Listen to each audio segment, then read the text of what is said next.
Chegando ele, um dos artistas mais queridos do nosso sul do Brasil. Estamos falando dele, Mano Lima, a imitação do mestre Valdemar. Capricha aí, meu querido.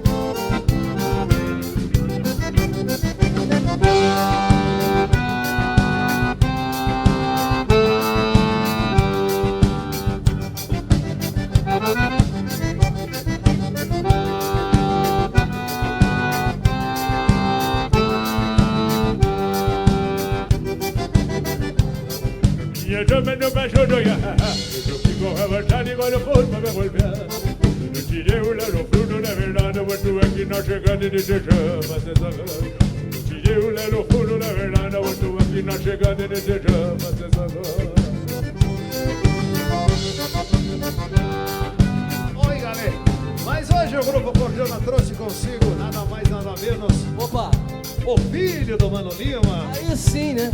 já está aí no palco e vai cantar pros amigos.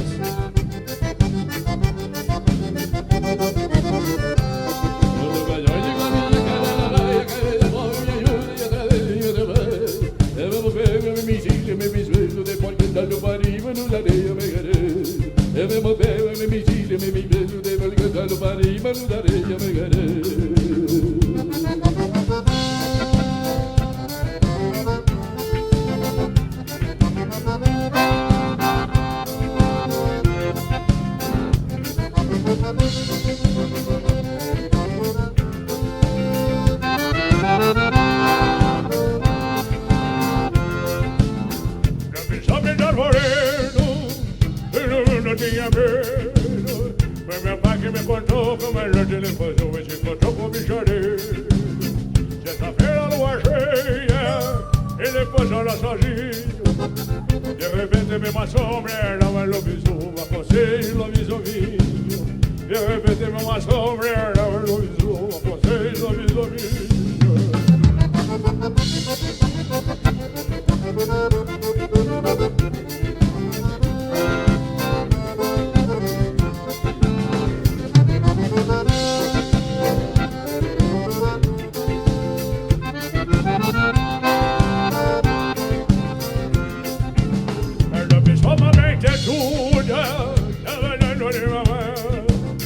Ele chegou de mansinho, pegou o lobisomem, trouxe pra criar.